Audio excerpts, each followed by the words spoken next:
वास्तविक वासुदेव हे महाराष्ट्रातील गावामध्ये सकाळच्या वेळी घरोघरी हिंडून पांडुरंगांवरील अभंग आणि गवळणी गात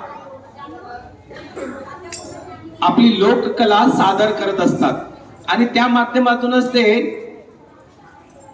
लोक कलेच्या माध्यमातून ते जनजागृती करत असतात. तर या ठिकाणी तुम्ही बघत आहात की त्यांनी डोक्यावर मोर पिसाळांची टोपी आहे, पायगोळ अंगरखा आहे, पायात विजार किंवा धोतर,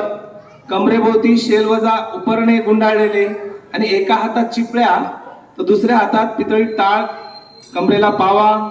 मंजिरी अशी वेगवेगळी वाद्ये ते झोळीमध्ये घेत असतात आणि अभंग पांडुरंगांची अभंग आणि भारुड गवळणी गाऊन ते लोक प्रबोधनाचं काम करत असतात. तर याविषयी ते आपल्याला जास्ती माहिती ते स्वतः देणार आहेत. तर मी सागर महाराज आळंदीकर यांना विनंती करतो की त्यांनी आमच्या विद्यार्थिनींना या लोककलेविषयी माहिती द्यावी.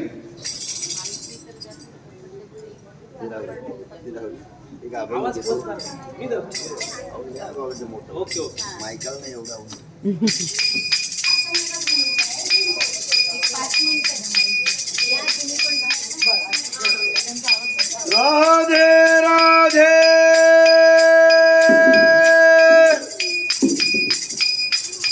कृष्ण राधे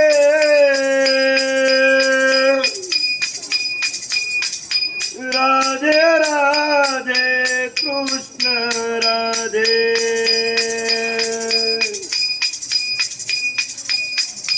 मनताचे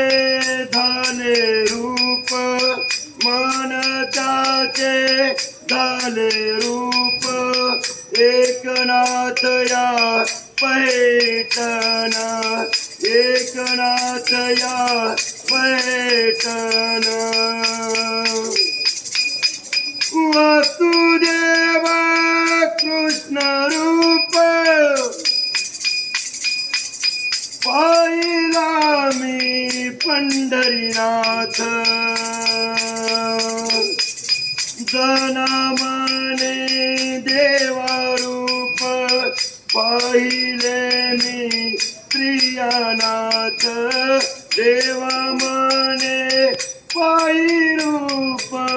पाहिले मी प्रियारूप वासुदेव सांगे संत गुण वासुदेव सांगे संत गुण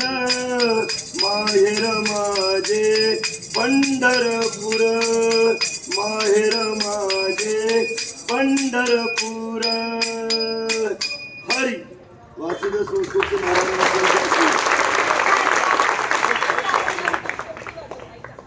एकनाथ महाराज पैठणकर यांचं भारूड रचना म्हणजे वासुदेव.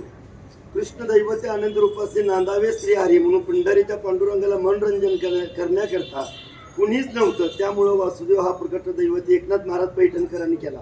त्यांचं रूप म्हणजे भारुडातून प्रकट झालेला हा वासुदेव. वासुदेव दैवते आनंदी रूपाशी चिंतन घ्यावे त्या मनाशी म्हणून वासुदेव हा प्रकट केलेला आहे. गावोगाव संस्कृती दैवत जर बघायचं म्हटलं तर मराठी संस्कृतीत शिवाजी महाराजांचे गिरगिर म्हणजे हा वासुदेव. त्यांनी म्हणजे असं की पूर्वी दैवतामध्ये कोणाला काही कळत नव्हतं, त्यामुळे वासुदेव भारूड म्हणून भगवंताने रचलं होतं. त्याच्यामुळे शिवाजी महाराजांना खूप माहिती मिळाली होती आणि शिवाजी महाराजांना ओळखत होते त्या वासुदेवाच्या रूप धारणातून. म्हणून वासुदेवाला पहिलं रूप दिलं होतं की माग दैवताचे आनंद रूप टोपे घालावे मोर पिस चिंतन झाले माझे माये बाप आणि त्याचा दास म्हणे पंढरीनाथ. पंढरीचा पांडुरंगाला असं म्हणत होते ते लोक येणे योग दैवत रूप तुम्हाला ओळखावे कुठं म्हणून वारीमध्ये वासुदेव असल्याशिवाय त्या वारीलाही शोभा नाही. त्यामुळं मराठी संस्कृतीची पहिली कथा म्हणजे वासुदेव. वासुदेव म्हणजे दैवताचे ध्यान ऐका त्याचे रूप.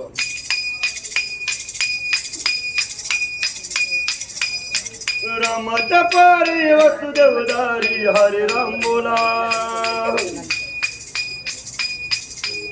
रामाचा पारी वासुदेव दारी हरे राम बोला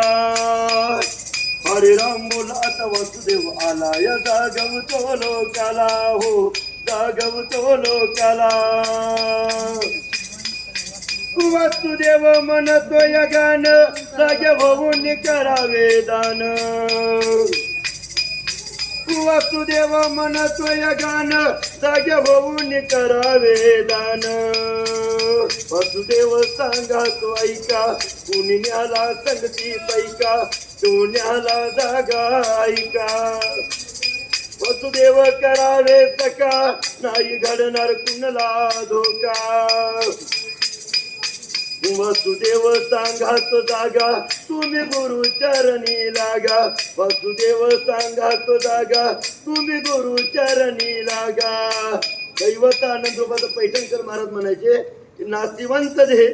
साजवंत बनवा विकट नाईटा आणि सद्गुरूच्या शरण जावा का की जीवनात मानव देहाला सद्गुरू केल्या बिना कुठल्याही गोष्टीला दैवत रूप नाही सद्गुरू कसं आहे असं मन चिंतन रूपाशी नातो जोडवते सद्गुरूची म्हणून तुकाराम महाराज म्हणलेले सांगे मन चिंतन झाला माझा देव अंगी अंगार काय घालून झाला माझा वासुदेव रामकृष्ण